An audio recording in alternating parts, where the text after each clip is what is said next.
এই দেখো আমাদের বাড়িতে এখন হচ্ছে সন্ধ্যার জলখাবার। চলো তোমাদের দেখাই কি হচ্ছে। দুজন দুটো জিনিস নিয়ে চলে এসছে। মা এখানে করেছে দুধ চা। আর তুমি কি করছো? ব্রেড ডিম দিয়ে ভাজছি। ভাবলাম খিদে পেয়েছে, কি বানানো যায় শর্টকাটে। ঠিক আছে চলো।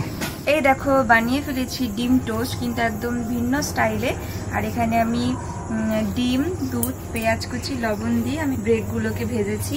আর তোমার দাদাভাই ওটা দেখে ছি করছিল। তো আমিও জানি না যে সত্যিই কেমন লাগছে না লাগছে, কতটা দেওয়া দরকার ছিল। তো টেস্ট করে বলো একটুখানি। ওকে। আর এটা কিন্তু একটা ভীষণ অল্প সময়ের মধ্যে তৈরি করা একটা খাবার, যেটা ব্রেকফাস্টে বা আমরা সন্ধ্যাবেলা খিদে পেলেও খেতে পারি, তাই না? জাস্ট ডিম ব্রেড সাথে থাকলেই হলো, সঙ্গে সঙ্গে জাস্ট ফাটিয়ে গুলিয়ে ভেজে নাও, খুব তাড়াতাড়ি হয়ে যায়। তো খেয়ে দেখো না কেমন হয়েছে।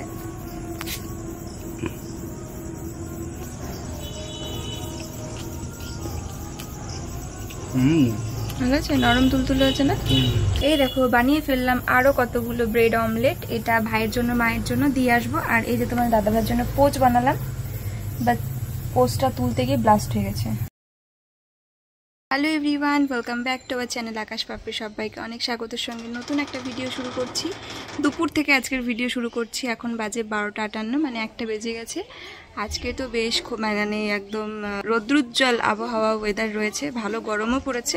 তবে কারেন্টটা চলে গেল এইমাত্র। সোনামাকে স্নান করিয়ে লোশন টোশন লাগালাম, আর অমনি কারেন্টটা চলে গেল। এখন তো পুরো গরমে ঘেমে যাবে গাটা।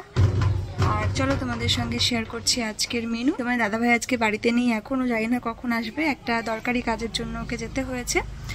আর মা আজকে পাঙাশ মাছ রান্না করেছে, তোমার দাদাভাই খায় না। আর ও আবার রিসেন্ট কিছুদিন ধরে রুই মাছের ঝোল টোল খেতে চাইছে না, তাই ওর জন্য মাছ ভাজা রয়েছে। আর ও আসলে আমি ওকে গরম গরম ডাল রান্না করে দেবো। এখানে রয়েছে তরকারি আলু দিয়ে। এই মাছটা মানে আলু দিয়েই ভালো লাগে খেতে, আর তার সঙ্গে একটু ঝাল ঝাল হলে ভালো লাগে খেতে। আমি তো একটা জিনিস দেখে পুরো অবাক। আমি এর আগের দিন ভিডিও করলাম তোমাদের, আমাদের এই গাছ ঠাছ, এই বাড়ির সাইডের বাগানটা ঘুরে দেখালাম, কি কি চাষ ঠাস করা হয়েছে, লাগানো হয়েছে। তো কালকেই তো সম্ভবত করলাম, কালকে না করলেও খুব বেশি দিন হলে পরশু দিন। আর আমার যতটা মনে পড়ছে কালকেই মনে হয় আমি। আর আজকে দেখছি কতখানি চারা বেরিয়ে গেছে। দেখো, এই দেখো, এগুলো হচ্ছে বটবটি যেই গাছগুলো হয়, বরবটি বিনসের মতন, তো সেই গাছ। তো এখানটা একটা মাচা করে দেওয়া হবে। দেখো কত চারা বেরিয়েছে, অনেক সুন্দর। খুব অল্প সময় মানে বেরিয়েই যেন হুট করে বড় হয়ে গেছে, এরকম মনে হচ্ছে।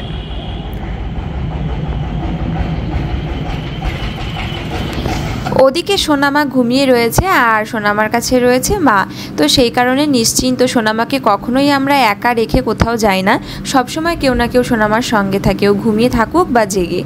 আর এখন আমি কয়েকটা জামা কাপড় কাচাকুচি করলাম। আমার একটা নাইটিও কেচে নিলাম, যেগুলো সোনামা হওয়ার আগে ইউজ করতাম। তার মধ্যে থেকে একটা নিলাম যেটাতে হুক আছে। তো মানে হুক বা বোতাম এইরকম নাইটি ছাড়া তো এখন ইউজ করতে পারি না, ওকে ফিডিং করানোর জন্য সেটাই সুবিধা। বোতাম দেওয়া ইউজ করাটাই সব থেকে বেশি ভালো, তবুও একটু সেফটিভাবে ইউজ করতে হয়। তো কাচাকুচি করে স্নান করতে যাব। তারপরে ভাবলাম যে অনেকগুলো থালা বাসন পড়ে রয়েছে, একটুখানি মেজে দিই, কারণ আমি এই একটা কাজ করলেই মার একটা কাজ কমে যাবে। আর ওদিকে তো মা রয়েছে, এই সোনামা ঘুম থেকে উঠে গেলেও অনেকটা সময় ও থাকবে। তো তারপরে আবার চলে আসলাম সন্ধেবেলায়। আর এখন দেখতে পাচ্ছ কেটে নিচ্ছি আলু, আর আলু কাটছি তোমাদের দাদা ভাইয়ের জন্য করব আলু ভাজা। আর এর মধ্যে দেব আলুর সঙ্গে একটু পেঁয়াজ, একটু কাঁচা লঙ্কা। আর ও খুব পছন্দ করে আলু ভাজার মধ্যে একটুখানি পেঁয়াজ দিয়ে ডিম দিয়ে ভাজা খেতে, আর এটা রুটির সঙ্গে। আর একটা জিনিস খুব ভালো খায়, সেটা হচ্ছে আলু, পটল, পেঁয়াজ এগুলো কুচো কুচো করে তার সঙ্গে একটু ডিম দিয়ে খুব পছন্দ করে। তার সঙ্গে তরকারুটি হলে তো কোনো কথাই নেই।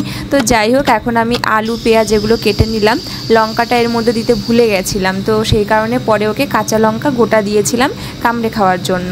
কড়াইটা গরম হয়ে গেলেই তেল দিয়ে দিলাম, আর তার মধ্যে দিয়ে দিলাম আলু পেঁয়াজটা এবার এটাকে ভালো করে ভাজা করে নেব। একদম যখন নরম হয়ে যাবে, পুরোপুরি ভাজা হয়ে যাবে, তারপরে এর মধ্যে একটুখানি ডিম দিয়ে দেব। 2টো ডিম অ্যাড করব, তাহলে খেতে আরও টেস্টি লাগবে। আর এখানে পরিমাণ মতন এখন লবণ আর হলুদ গুঁড়ো দিয়ে দিচ্ছি। আর আরেকটা জিনিস, আমাদের কাছে টিফিন নিয়ে যাব কোথাও, বা ছোটোবেলা যখন স্কুলে যাব বা কলেজে কোথাও টিফিন নিয়ে যেতে হবে এক্সাম থাকলে, তাহলে পরেই কিন্তু রুটি আলু ভাজা এই নামটা কিন্তু অনেক আগেই চলে আসে। তোমাদেরও কি তাই? তাহলে অবশ্যই কমেন্টে জানিও। তো আলুটা মোটামুটি ভাজা হয়ে গেছে দেখলাম, সেই কারণে এখন আলুটার মাঝখানে একটুখানি কড়াইটা ফাঁকা করে নিয়ে তার মধ্যে অল্প একটুখানি তেল দিয়ে 2টো ডিম ভেঙে দিচ্ছি। আর তার মধ্যে একটুখানি লবণও দিয়ে দেবো, তাহলে পুরো ডিমটা লবণ ছাড়াই থাকবে, তা না হলে ডিমটা লবণ ছাড়া লাগবে। তো এটা দিয়ে তারপরে ভালো করে ডিমটা নাড়িয়ে চাড়িয়ে যখন পুরোপুরি ভাজা হয়ে যাবে, একদম গুঁড়ো গুঁড়ো করে ভেঙে ভালো করে মিক্সড করে দেবো। তোমাদের দাদাভাই এটা দেখে আবার বলছে, এটা কি করলে, আষ্টে গন্ধ বলবে না আলু ভাজার মধ্যে? তো আমি বললাম খেয়েই দেখো, হয়তো এটাই আরও বেশি টেস্ট লাগবে, আর আষ্টে গন্ধ তো একদমই বলবে না। তো আমি এখন নিয়ে চলে আসলাম। আর গরম গরম খাবার যখন পেটে খুব খিদে পায় তখন পেলে তো খুব খুশি হয়ে যায়। ওরে বাবা,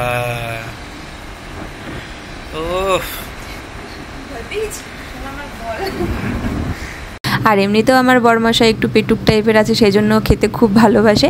তো যাই হোক, চলো ভিডিওটা আজকের মতন এখানেই ছিল। কেমন লাগলো তোমরা অবশ্যই কমেন্টে জানিও, আর দেখা হচ্ছে আগামী দিন নতুন একটা ভিডিওর সঙ্গে। তো চলো আজকের মতন টাটা। আর হ্যাঁ, হয়তো আজকের ভিডিওটা খুবই ছোট হলো, তো আগামী দিন নিয়ে আসছি তোমাদের জন্য বড় ব্লগ ভিডিও।